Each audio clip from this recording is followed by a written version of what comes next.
কারণ এরা সবসময় আপদ বিপদে পাশে থাকে, সাহায্য করে।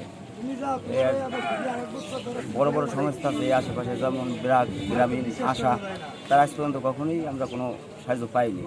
তার জন্য ডিডিএফকে হাজারো ধন্যবাদ। বলেন। ডিডিএফ আমার আছে 1 টাকা, আমার 1 টাকাই চলে গেছে। এখন এরা যদি আমার চাইরা ওনার দেয়, এইটা আল্লাহর কাছে শুকরিয়া যে এরা সামনে এই যে ডিডিএফ দাঁড়াইছে। তা আগে পিছেও অনেক কিছু, অনেক সময় শীতে, তারপরে এই মেশিন দেয়, প্রতিবন্ধী দেয়, অনেক কিছু ডিডিএফ দিয়ে দেয়। করোনার সময় দেশে এরা সবসময় দেয়। আল্লাহর কাছে দোয়া করি এই ডিডিএফ যেন সবসময় আমাদের মাঝে থাকে, এরা যেন দিতে পারে।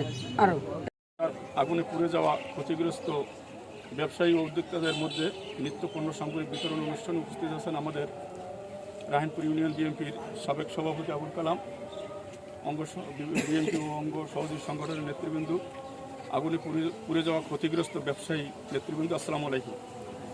আসলে এই ডিডিএফ কর্তৃক যে অনুদানটা আজকে দিতেছে, এই ডিডিএফ আমাদের রাহিনপুরে বিভিন্ন এনজিও আছে, অন্তত 15-16টা এনজিও আছে।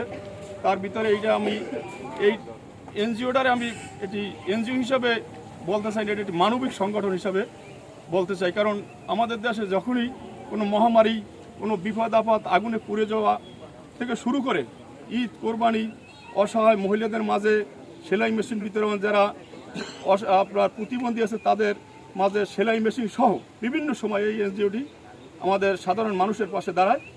তো আমরা আশা করব এই এনজিওটি আমাদের মাঝে চিরদিন বেঁচে থাকুক, সাধারণ অসহায় মানুষের পাশে দাঁড়াবার মতো যেন আল্লাহ এদেরকে সমর্থন দেয়।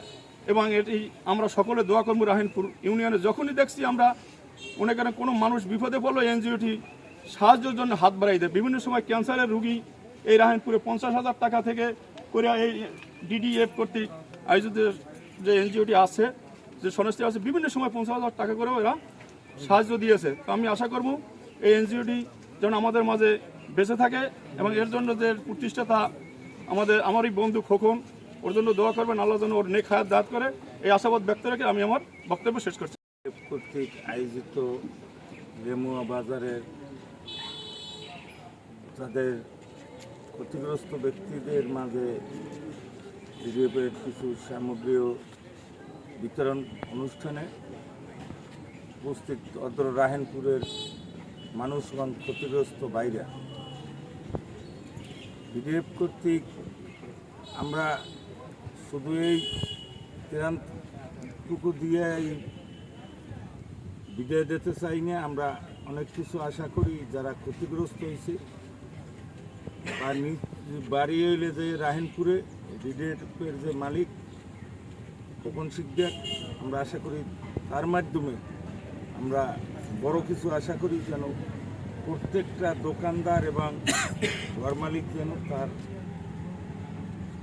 দ্বারা যেন সহযোগিতা পায়। এবং তাকে হাজারো ধন্যবাদ যে সে এলাকার যে কোনো ছোটোখাটো থেকে বড় সমস্যার কথা শুনলি মানুষের পাশে সে দাঁড়ায়। এটা তার সবচেয়ে বড় গুণ।